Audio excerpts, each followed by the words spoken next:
Hi friends, यहाँ पर हम सेमेस्टर 3 के लिए कंपलसरी हिंदी का अन्य एक प्रश्न रीढ़ की हड्डी एकांकी में चित्रित सामाजिक समस्या पर प्रकाश डालिए की चर्चा करेंगे, जिसके उत्तर में हम प्रस्तावना, सामाजिक समस्या का निरूपण एवं उपसंहार के रूप में इसे देखेंगे।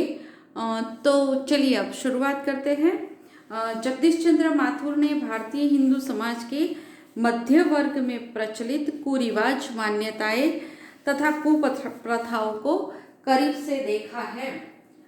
प्रस्तुत एकांकी रीढ़ की हड्डी में भी लड़के द्वारा लड़की को देखने जाने की और उसके दोषों को उछालने की अमानवीय और अशोभनीय प्रथा जो समाज में चलती है, वह उस समस्या के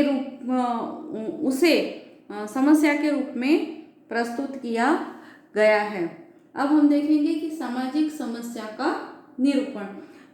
यहाँ पर उमा जैसी पढ़ी लिखी, सुशील, सुंदर तथा संस्कारी युवती के माध्यम से औरतों के सामाजिक स्थिति तथा व्यवस्था को एकांकीकार ने दर्शाया है। विवाह प्रणाली में वर पक्ष की हृदयहीनता पर व्यंग किया गया है, जहां वर पक्ष अपने दुर्गुणों को तो छिपाने की चेष्टा करता ही है, किंतु वह कन्या पक्ष के गुणों में भी दोष ढूंढने का प्रयत्न करता है। राम गोपाल जो है वह अपने बेटे की रीढ़ की हड्डी टूटी जो है उसे छिपाने का प्रयत्न करते हैं, किंतु उमा की शिक्षा को भी दूषित बताते हैं। वर पक्ष वाले कन्या पक्ष वालों के साथ कैसा अनुचित व्यवहार करते हैं, वर द्वारा कन्या को कितनी कठोर परीक्षा देनी पड़ती है, समाज की ऐसी जो दूषित मनोवृत्ति है उसका इस एकांकी में हमें चित्रण मिलता है। सांप्रत युग की लड़कियां शिक्षा के कारण अपने व्यक्तित्व और स्वाभिमान की को पहचान रही है। वह लड़के की ओर से देखने आने की एकांगी प्रवृत्ति से नाराज है। उमा जैसी प्रगतिशील लड़की तेजाबी वाणी में पूछती है, ये जो महाशय मेरे खरीदार बनकर आए हैं, इनसे जरा पूछिए कि क्या लड़कियों के दिल नहीं होती, क्या उनको चोट नहीं लगती, क्या वे बेबस भेड़ बकरियां हैं जिन्हें कसाई अच्छी तरह देखभाल कर खरीदते हैं। वर पक्ष अपने दुर्गुणों या कमजोरियों को छिपाने का प्रयत्न करता है, किंतु कन्या पक्ष के गुणों में भी दोष ढूंढते हैं। गोपाल प्रसाद अपने बेटे की रीढ़ की हड्डी छिपाते हैं, किंतु जो उमा उच्च शिक्षा प्राप्त कर चुकी है उसे भी दूषित बताते हैं। उनका बेटा खुद चरित्रहीन है और उसमें कई ऐब है जो छिपाने का व्यर्थ प्रयास किया गया है। माथुर जी के अनुसार चरित्र के पौरुष की रीढ़ की हड्डी है। जिस प्रकार रीढ़ के बिना जैसे शरीर लिचला हो सकता है, वैसे यानी कि वह अपने आधार स्तंभ पर खड़ा नहीं रह सकता, उसी प्रकार चरित्र के बिना पौरुष भी गिलगिला रहेगा।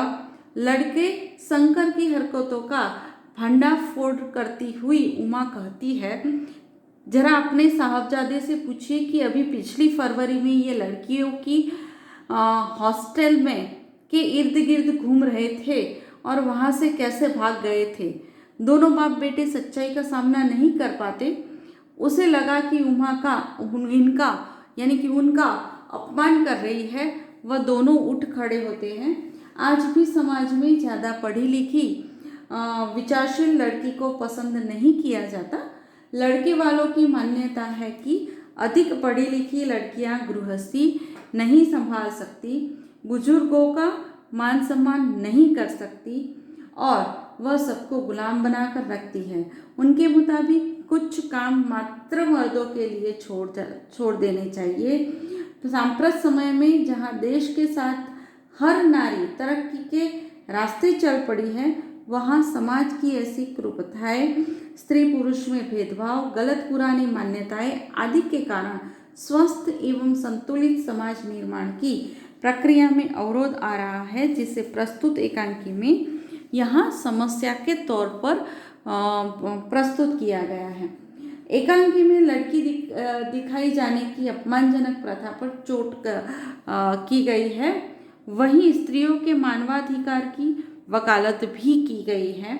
लड़कियां बेबस भेड़ बकरियां नहीं जिनको कसाई अच्छी तरह देखभाल करके खरीदते हैं, न ही बेजुबान कुर्सी मेज है जिन्हें केवल खरीदार को पसंद आना चाहिए। शिक्षा और नवजागरण के वातावरण में विकसित कन्या की चेतना वर पक्ष की व्यावसायिक वृत्ति से साक्षात्कार कर आवेश से चित्कार कर उठती है। पिता की इच्छा को सम्मान देते हुए उमा के हृदय की मुख वेदना ज्वालामुखी के विस्फोट के समान फूट पड़ती है जब गोपाल प्रसाद का अपमानजनक व्यवहार सीमा का अतिक्रमण कर जाता है। यानी कि गोपाल प्रसाद ने जब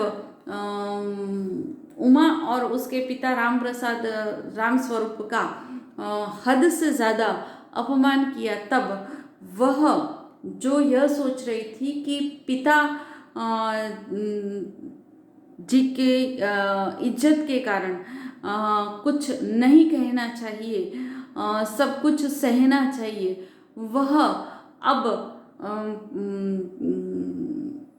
उसका उन लोगों का अपमान सह नहीं पाई और वह बोल उठती है और सामाजिक रूढ़ि की बलिवेदी पर एक पढ़ी लिखी लड़की द्वारा बलि होना अस्वीकार किया जाना और परंपरा के प्रति विद्रोह को भी स्पष्ट अभिव्यक्त करना प्रस्तुत एकांकी की मूल संवेदना है। यहाँ पर जो दिखाने का प्रयत्न किया गया है वह यह है कि जो लड़की दिखाने की कुप्रथा है और साथ ही में लड़की कन्या पक्ष वालों को कितना भी लड़के पक्ष वालों से उच्चा घराना हो या उससे कहीं ज़्यादा अच्छे गुणों वाली लड़की हो, फिर भी उसे निम्न दिखाया जाता है।